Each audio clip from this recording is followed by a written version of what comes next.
Hey guys, it's Doc, and today I'm going to tell you how low or how tall to cut your Bermuda grass. So hold on.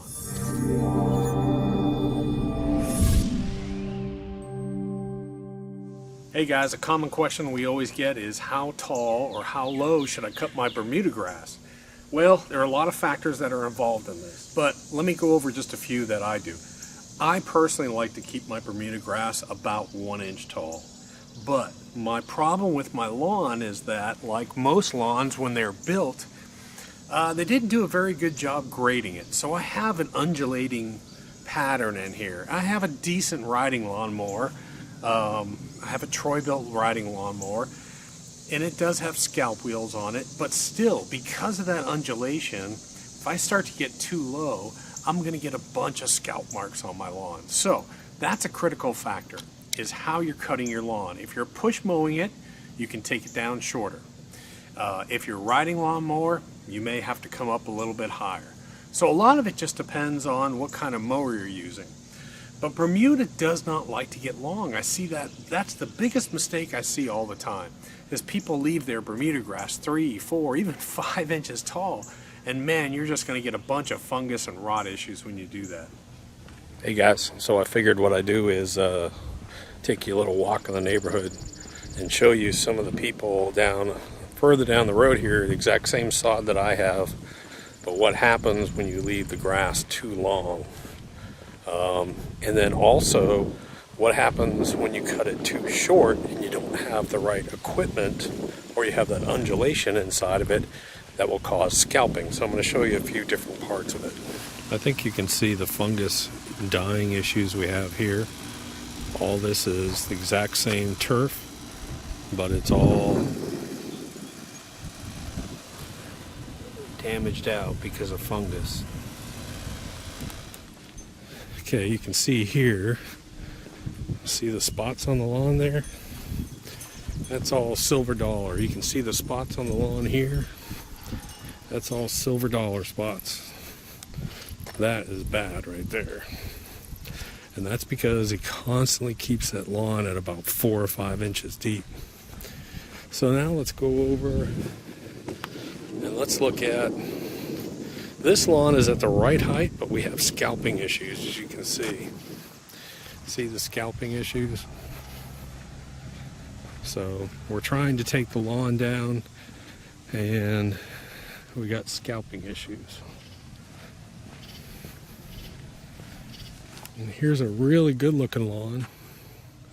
See if you can see that. Here's a really good looking lawn, but we got scalping issues on it because of the undulation and what we're trying to cut it with. So anyways, I cut this grass about 2 days ago. I think it was 2 days ago.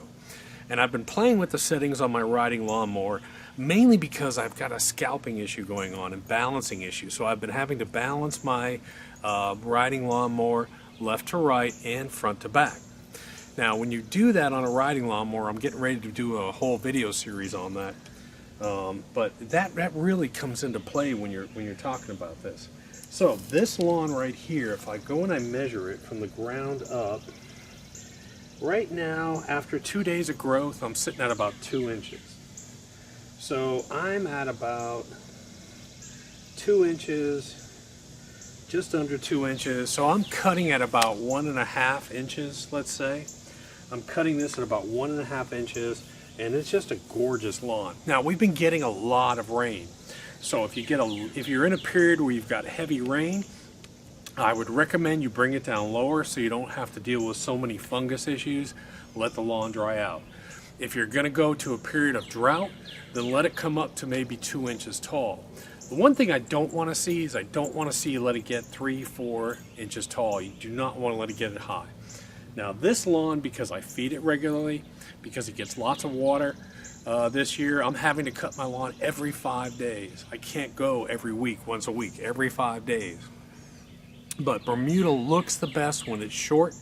When you feed it a lot in the springtime or early summer, put a lot of feed down and it'll really thicken up. So let me go ahead and let me show you the lawn.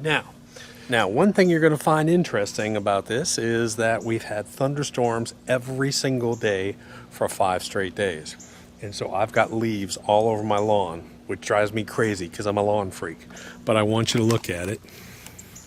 So you can see I've got leaves and debris from last night's thunderstorms sitting all around. But you can see, now this is the backyard. The front is even better looking, but you can see how nice of a lawn we have here.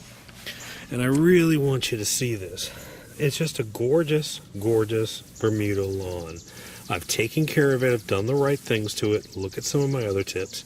But you can see just how nice that lawn is. So here's a tape measure.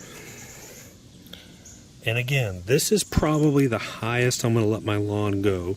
And the highest that it's at right now, let me pull this out. This is the highest. And you can see right now, that's about 1.5 inches in some areas. Let me get it down in there. Right now it's right about 1 1/4, 1.5 inches. But I can go to different areas around here. And if I do it, it'll be close to 2 inches.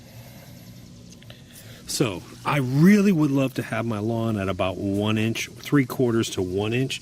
But my mower, based on this lawn and how it undulates, and there's a bunch of different depressions in here, I'll end up scalping it with the mower I have unless I push mow it.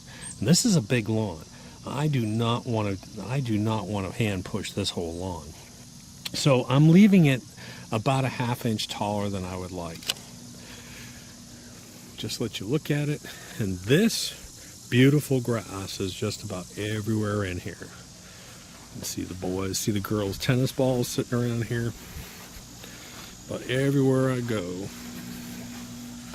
I have to trim my walkway, and I'm going to do a video on that, how to trim, how to install these pavers, and how to trim them up.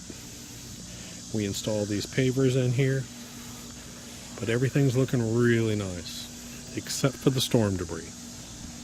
Whew. As you can tell, it's bright and sunny out here. So anyways, guys, keep your lawn anywhere from about 3/4 of an inch to 2 inches on your Bermuda. Do not let it go up to the 3 and 4 inches. My neighbors have done that. They have that tall Bermuda, and they have horrible silver dollar or dollar spot disease. They have funguses all throughout it.